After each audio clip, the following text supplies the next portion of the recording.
Hello everyone, welcome back. This is Shakti here. In this video, let's talk about the features of QuikTrade. Let's start at the top. So we have the broker selection here.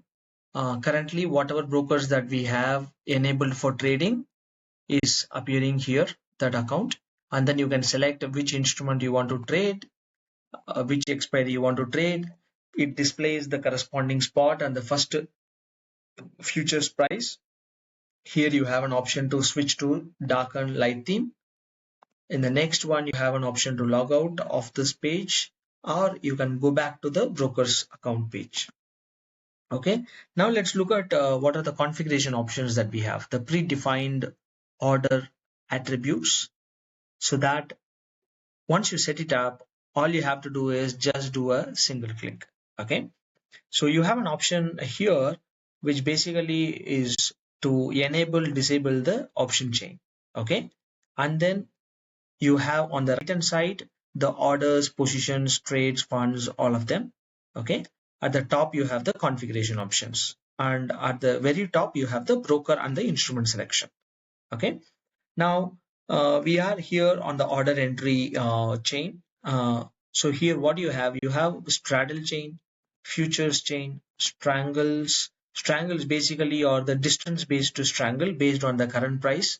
So you can see that it is 23,650.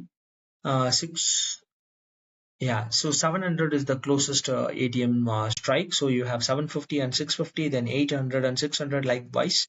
But let's say I don't want this one, I want a custom strangles to be created, then you can very well come and create that here. Let me just show you. So I have created a 900 and then I have created a 250 here.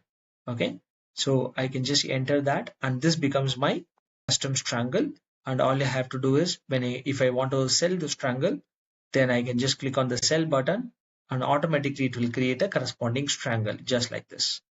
Okay, it's a strategy where you will have two legs and you have a strategy P&L running in. So we'll come to the future positions, what are the informations that we have. So from the order entry perspective, you can have individual buy and sell buttons on the call and put side as well as on the strangle. Okay, when you click on the strangle buy and sell, both the call and put orders will go immediately. So since you don't know what exactly you want to do it, that's where the configuration comes in. Okay, let's quickly go through the configuration. So whether do you want an intraday order or the delivery order to be placed? Okay, so intraday is MIS and delivery is NRML. Next, when I press the buy or sell button, what kind of order do I want it? What is the order type? Do you want a market order type or a limit order type, but as a market protect order? So market product orders help us. I'll give you an example so that you understand. For example, usually what you do, you suppose the price is hovering around 100 rupees and you want to buy it. Okay. So in a market protect, it guarantees the execution, but not the price.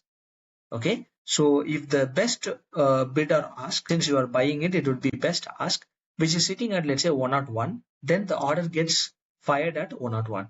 For example, if it is an illiquid instrument, the order might be placed somewhere around 105 or even 110 if there's a huge slippage. With the market protect, what you are doing is you are specifying that how much of the slippage I am willing to be okay to give to the market. Okay, so usually as a limit order, you are used to placing that at 98, 99 below the current market price, so that the order will go and wait.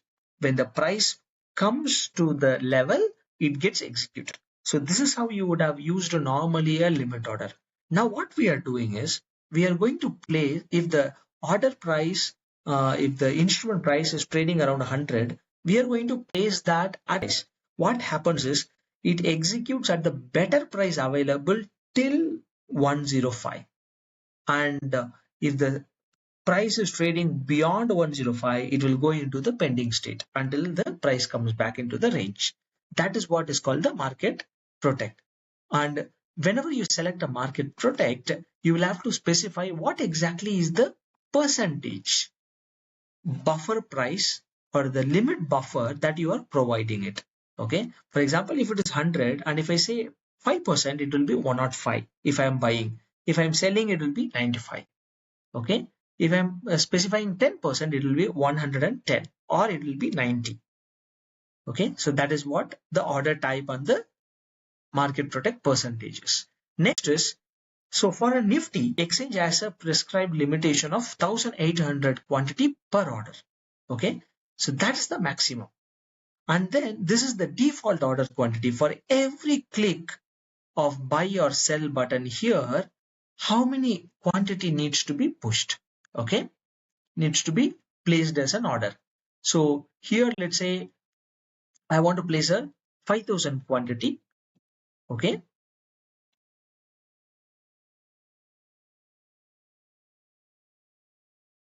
if I want to place a 5000 quantity, then it's 67 lots. So everything you can enter through lots, automatically the quantity will be displayed at the top. Okay, so this is easier, so you don't have to compute, okay, how much quantity is a multiple of lot size, we have to do it. Okay, you just press up arrow, down arrow, or the plus or minus here to manage the numbers here, the number of lots. So if I want to, let's say, trade 70 lots, so what will happen is it will place multiple orders until 70 lots is reached. So it will execute the first 24 lots in single order, then it will execute another 24 lots in the second order, and then the remaining number of lots will be in the third order. So for every click, there will be 3 orders that will be fired to fulfill 5250 quantity. Okay. Next is the validity, which is another order parameter which we'll have to pass it as a mandatory parameter, whether it is a day validity or the immediate or cancel. Okay. Next one is the predefined stop loss or the target.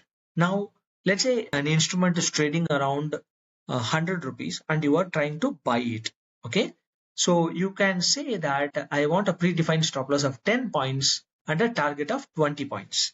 Now, the order will be placed automatically with a market protect limit order of 10%, then with a stop loss of 90 rupees and a target of 120 rupees. Okay, you can specify that in the percentage as well. For example, 10% stop loss and a 20% target. You can specify that automatically the price will get computed and you will be able to see them here. Next is the auto square off. For example, if there is a market order, okay, so here we have a product which says it's an intraday order. So all intraday orders will be closed by the broker automatically around 320 around. Okay, some brokers will have 319, 318 like that, but most brokers will have around 320 or 325. So, but if you leave it as it is, then broker will charge 50 rupees for auto closure of your intraday orders. So in order to save the 50 rupees, you can just put 1 minute before the broker auto square off, and then you can mention that here. So in case if you forget to close the order, automatically this particular platform will close your open intraday positions and the open orders. Okay, thus saving you 50 rupees auto square off charges per order. Okay, next one is the exit order type. Now here again you have an option of specifying market or the limit. Again, it works similar to an exit. The exit will be considered in case you are from the position you are trying to exit the position, or when the stop loss is hit and the application sends the square off order automatically. Okay, so it uses this order type, and in case it is a market protect order, then what is the buffer percentage? Okay, next one is, so whatever stop loss target that so far we have talked about, everything is continuously for everything we are monitoring at the back end in the server side. Okay, but you do not want that. You want the stop loss to be placed at the exchange with the broker. Okay, all you have to do is select this option, send SL to broker, and then select which order type you want it. Okay, SL market or SL limit. So SL limit will accept two input. One is the trigger price, another one is the price at which it will be executed. In case of SL limit market order, it will only have the trigger price. Once the trigger is done, automatically a market order will be placed. Okay, so in case of an SL limit order, you have two prices. But if you, let's say for example, the price is at 100 rupees and you are trying to place a stop loss at 90 rupees. Now if you put the threshold price as well as the price at which it has to trigger both at the same price, then there is a high likely chance that the SL will be skipped. Okay, so in order to avoid that, you can specify the threshold price will be 5% higher or lower than the execute price. For example, let's say the same example, order is placed at 100 and I want to keep the stop loss at 90. Now if I put 5%, then the threshold price or a trigger price will be placed at 95 and your stop loss will be placed based on the exit market, which is a 10. Next one is the wait X ticks. So every condition by default will be checked for 2 consecutive seconds in order to avoid false condition match based on stray ticks that we receive. Okay, so it has to compulsorily at least be true for 2 subsequent ticks. You can change that for 5 ticks. This was a popular feature that most users wanted in order to save them from the spikes that happens and settles down within 5 ticks or 5 seconds. Okay, so if you put this one, let's say you have put a stop loss at let's say 200 rupees. Now suddenly the price pierced and went around 500, but then the next second it came back below 200. So your position will stay intact, it will not get closed. Okay, if the price stays above 200 rupees for 5 consecutive ticks, only then the condition will be considered true and a stop loss or a target order will be sent. Okay, so this is what is the condition. Now based on the condition, this condition will be across the application both by the front end as well as by the server which will use these configuration, and these configurations are specific to specific instruments. So you have both the instrument specific configuration as well as the broker account specific configuration that we have. Okay, yeah, so we talked about straddles, futures, strangles and the custom chain. All you have to do is, if you click on strangle cell, a strategy gets created automatically with both call and put legs. Okay, so since we can't place any order, I can't show you the position. I'll create another video in real time. I'll show you how a position gets created from a straddle chain or a strangle chain. Okay, how we can have a straddle executing a straddle or a straddle along with a hedge buy. Okay, and how you can manage all of them in a single strategy, and how you can have in a separate strategy, hedge buy in a separate strategy, so that you can manage the stop loss, target, everything based on a combined premium of a straddle or a strangle. Okay, so yeah, that's all we have for this video. And yeah, please explore. It's mostly self-explanatory. If there is something, then please WhatsApp me. You all have my number. Just WhatsApp me and then I'll get on your call and explain you some of the features. Okay, yeah, thank you. See you in the next video.